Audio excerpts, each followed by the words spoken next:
Breaking news, police have a suspect in the murder of a Harford County woman. How doorbell video from Los Angeles is playing a key role in the investigation. An 11-year-old arrested for stealing and crashing a car and then released. I'm devastated because it's a child. The car's owner speaks out on the laws shielding kids from certain charges. More criticism for the state school superintendent over deleted text messages. Fox 45 News Project Baltimore looks at the mounting calls for him to step down. Pushing for Safe Streets transparency, the questions both Fox 45 News and residents want answered. Criticism over city police deployment strategies. We look at the changes recommended by the consent decree that the department has yet to put in place and how they could have come into play during last month's mass shooting.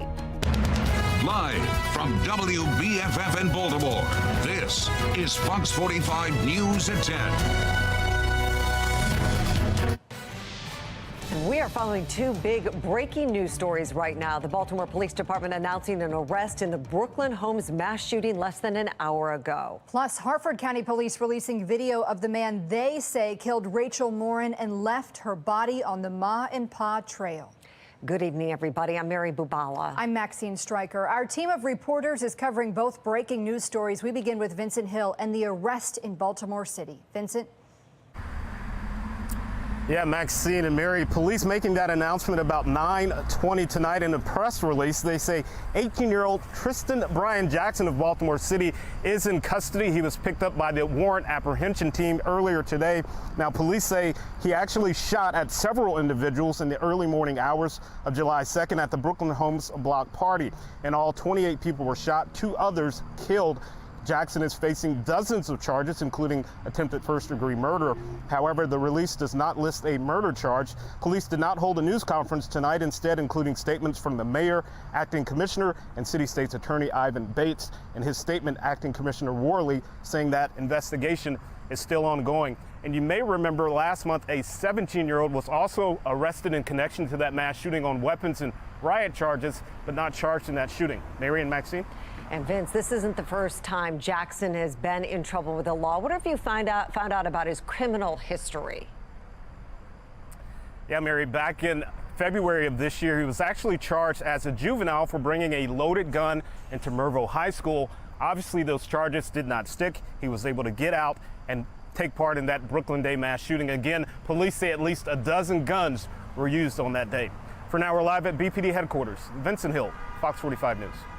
Vincent, thank you. Well, the announcement comes on the same day Baltimore police confirm a draft report on their response to the mass shooting is done, but a final report is yet to be released to the public. BPD says the report needs to go through a review process before it's published. There's another city council hearing scheduled for September 13th. It is possible the public won't see the report until then. You can find the full statements from the mayor, city state's attorney, and acting police commissioner on our website right now at foxbaltimore.com, along with all of our past reporting on the Brooklyn Day mass shooting. And we are also following breaking news in Harford County. The sheriff's office says this man murdered Rachel Morin and left her body on the Ma and Pa Trail. Police say this surveillance video here, taken in Los Angeles earlier this year, shows the suspect leaving a home after assaulting a young girl during a home invasion. DNA matching the man in the video was found along the Ma and Pa Trail in Bel Air when Rachel Morin's body was found last Sunday. Police say the suspect is still at large and they haven't been able to identify the person in the video. Let's get right to Fox 45's Keith Daniels, who was at tonight's press conference. He joins us live with the latest. Keith? Well, Mary and Maxine, Harford County Sheriff's investigators say they received critical evidence in this case last night, and the sheriff wanted that information out to the public as soon as possible. And so tonight, a match with DNA, they say, that could bring them one step closer to an arrest. At the Harford County Sheriff's Office, what many residents in the area have been waiting for, word of a suspect in the murder of Rachel Morin. Investigators say DNA evidence obtained in Morin's case has led them to a man seen in this video, a suspect caught on camera at a suspected home invasion and assault of a young girl in Los Angeles in March. That suspect now linked, investigators say, to Morin's murder. Well, I think now it kind of leads us down the path that we believe this was a person that Rachel probably didn't know, or maybe you could say potentially a random act of violence. Investigators got the video from the Los Angeles Police Department. The challenge now, identifying the man and finding him. We don't have any clue where he could be. We don't even know if he's still in Harford County or in the state of Maryland, because obviously in March he was in California, and then here in August he was here in Maryland. So Morin, a 37-year-old mother of 5, went for a walk on the Ma and Paw Trail in Bel Air August 5th. When she didn't return home, investigators say her boyfriend reported her missing. Then the next day, August 6th, investigators say a volunteer searching for Morin found a body just off the trail. The medical examiner confirmed the body to be Morin. Now, more than a week after that startling discovery on the trail, investigators say they have a potential suspect. And we're hoping that maybe even people from LA will see this interview and see that this person committed that crime there, and maybe somebody knows him. We believe and we hope that somebody who actually knows this suspect that's in the video will be able to identify him for us. Well, investigators say they've received over 300 tips in this case. Some of those tips critical, they say, and now they're hoping more tips will help lead them to the man in the video. We're live now in Bel Air. Keith Daniels, Fox 45 News. Keith, thank you. Here's what we know about the timeline. Morin was reported missing by her boyfriend on Saturday, August 5th. Her boyfriend says she left the house around 6 p.m., telling him she was going for a walk and a run on the Ma and Pa Trail. Morin's body was found the next afternoon. Harford County Police say they received a call around 1 o'clock. First responders pronounced her dead when they arrived. And last Thursday, Morin's family went back to the trail, posting dozens of pictures near where her body was found. They've asked for privacy throughout this investigation. And then earlier this week, Harford County Executive Bob Casserly says his office is planning to install security cameras around the trail as an extra precaution for walkers. Reaction to tonight's announcement pouring in across social media. Amanda O says that Rachel Morin must have been so scared, and girls should start carrying protection when they're outside. Amanda G is thankful for Ring cameras and surveillance cameras in homes, giving police another resource to track down this suspect. And Jeffrey says he's not going back on trails anytime soon, saying he's worried about his safety. Well, those concerns about safety were brought up tonight. Harford County officials said people should still be careful while out walking the trail, and there will still be an increased police presence until the suspect is caught. I urge our citizens to use caution while walking on our trails and throughout our community. Be alert, walk with a friend, don't allow yourself to be distracted by your cell phone or headphones. And finally, if you see something that makes you feel uncomfortable or that you think is suspicious, act on those instincts and call 911. An Edgewood man deciding to take matters into his own hands, teaching a free self-defense class. That's exactly what the criminal is looking for, is an easy victim. And if you are in your zone, zoned out on your phone in front of you with your earbuds in, you're not aware of your surroundings. This is the best way that I can think of to help someone who has no self-defense background.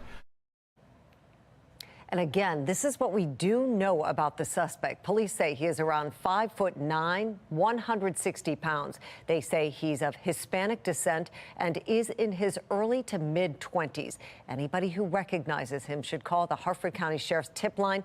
That number, 410-836-7788, or send an email to rmtips@harfordsheriff.org. Fox 45 News will continue to follow both of these breaking stories in the coming days. Follow along on air and online. Be sure to download the Fox 45 app for the latest updates. Just search WBFF in your app store. Fox 45 News is continuing to demand answers from City Hall about the Safe Streets program. And now more people in the community are also asking questions about the gun violence intervention program. Fox 45's Mackenzie Frost gives us an update on the investigation from the Accountability Desk. You know, we've been digging into Safe Streets for almost 2 years. During that time, we've sent hundreds of questions to leaders inside City Hall as well as outside City Hall. I want to walk you through some of those questions because so far we have really received limited answers. Let's start with Mayor Brandon Scott. This question was a big one. Do you have an obligation to do an interview with Fox 45 to talk about the Safe Streets program? I even asked the mayor about that in person one time, and he refused to give us an answer. The question about the names of the Safe Streets workers is one we have asked the mayor time and time again, and only recently have we started to get an answer. Mayor Brandon Scott says the names of these Safe Streets workers will remain private. He says that's to keep them safe as they continue to do their work in the community. This question was also brought up during the last city council hearing talking about the Brooklyn Day mass shooting. We learned that there were 4 Safe Streets employees who were at Brooklyn Day before the shooting took place, and Monzi says 5 mediations were completed. However, at the time of the city council hearing, it wasn't clear if the details of those mediations had been reviewed by anyone in the mayor's office. And we aren't the only ones who are asking questions about the Safe Streets program. Just this week, there was a community meeting with Mayor Brandon Scott and the acting police commissioner, Richard Worley. During that hearing, there was a community member who raised several questions about how the Safe Streets program operates.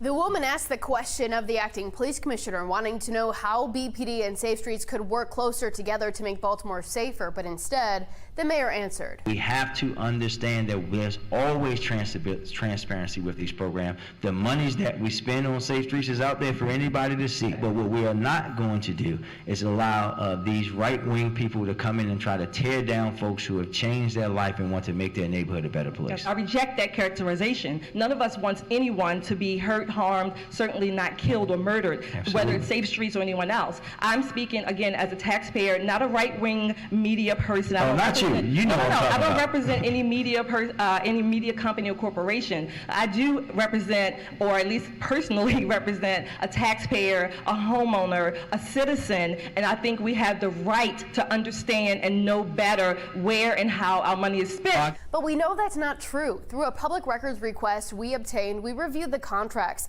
and the city does tightly control what the nonprofits are able to say about the Safe Streets program to the public. And that brings us to the questions that we've been sending to the community-based organizations or the nonprofits and the city council members about Safe Streets. Questions about what a mediation is, how a mediation is defined, and how they're tracked are questions that we've been asking about the Safe Streets program for years. And during the Brooklyn mass shooting city council hearing, we heard council members ask the same questions. Monzi didn't really have answers, and we'll have to wait and see at the next council hearing if those questions get answered as well. The questions about how the Safe Streets workers were involved in the Brooklyn shooting remain central to the city council's investigation into the Brooklyn mass shooting. But really central to all of these questions is how the Mayor's Office of Neighborhood Safety and Engagement, or MONSE, really handles the Safe Streets program and manages the nonprofits who are implementing the program. We have sent so many questions to the city agency, and I want to walk you through just some of them that remain unanswered. The first big question to MONSE: we know that the Safe Streets workers aren't actually city employees, but we've also asked MONSE several times to help us facilitate interviews with Safe Streets workers.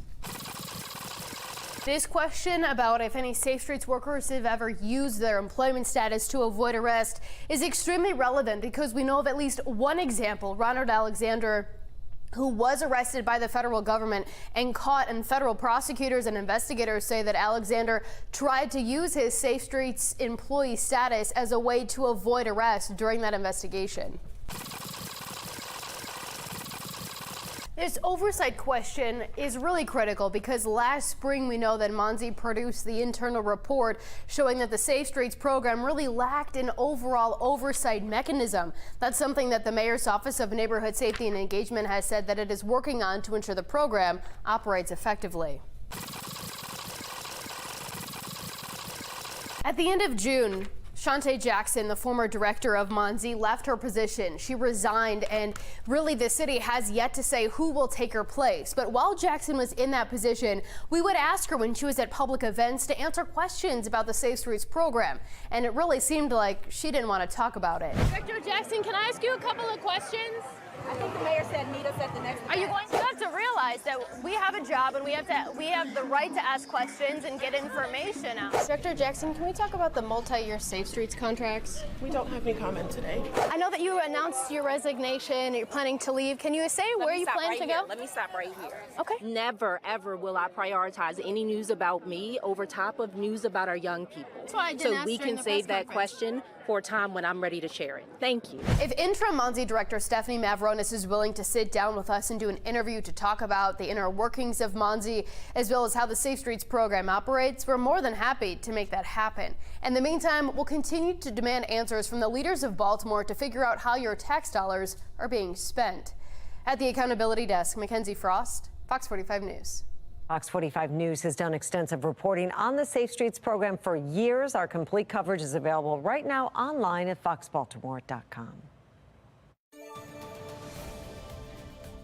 Coming up on Fox 45 News at 10, criticism for Baltimore police when it comes to the consent decree, why some say staffing levels still hindering community-based policing, and how it could have come into play during the Brooklyn Day mass shooting. A string of seemingly random violence in Baltimore City has residents on edge. What's happened in the past few days and why it has some people looking to leave? I'm tracking this weather maker tonight. I'll explain what it means for our rain and our storm chances overnight, and also what it means for our weekend forecast in just a little bit. They're catering to the children. They're catering to the lawbreakers. And right after the break, a woman shares her frustration with Fox 45 News after she says an 11-year-old stole her car and cannot be charged. What we know about this latest example of juvenile crime.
Calls are mounting for the Maryland Superintendent of Schools to resign. This after a series of Project Baltimore reports have exposed a hidden email account, redacted emails, and deleted text messages. On Tuesday, August 22nd, the Maryland State Board of Education is set to meet to discuss who will lead the Maryland State Department of Education for the next 4 years. Current Superintendent Mohammed Chaudhary's contract expires in June. Over the past 6 months, the superintendent has found himself mired in controversy. It all began in February when Project Baltimore analyzed 2022 state testing data and found 23 Baltimore City schools where 0 students scored proficient in math. Following that report, MSDE changed how it reports test results to the public, making less information available to parents and taxpayers about how public schools are performing. That caused a significant public outcry over a lack of accountability and transparency. Now we have learned that the state superintendent used a hidden secondary email address to conduct state business, and his state-issued cell phone was set to auto-delete text messages after 30 days. 98 text messages from Chaudhry's phone requested by Fox 45 were all deleted. Adam Andrzejewski, a public records expert, says this is concerning. The people in Maryland own those records. They paid for the creation of those records, and they need to be able to see those records. The superintendent should consider resigning his position. This morning, the Baltimore-based nonprofit People Empowered by the Struggle issued a statement calling for Chaudhry to resign. This all leads to our question of the day. Do you believe the Maryland State Board of Education should renew Superintendent Chaudhry's contract? You can vote on foxbaltimore.com. Well, turning now to a city in crisis, Fox 45 News hearing from a woman who tells us an 11-year-old stole her car. The theft caught on video, and tonight she says she is fed up with juvenile crime and wants lawmakers to do more. Fox 45's Jeff Abel shares her frustrations. Well, hundreds of car owners have become victims this year, but the latest victim is still numbed by the news that the thief who stole her car is fresh out of 5th grade.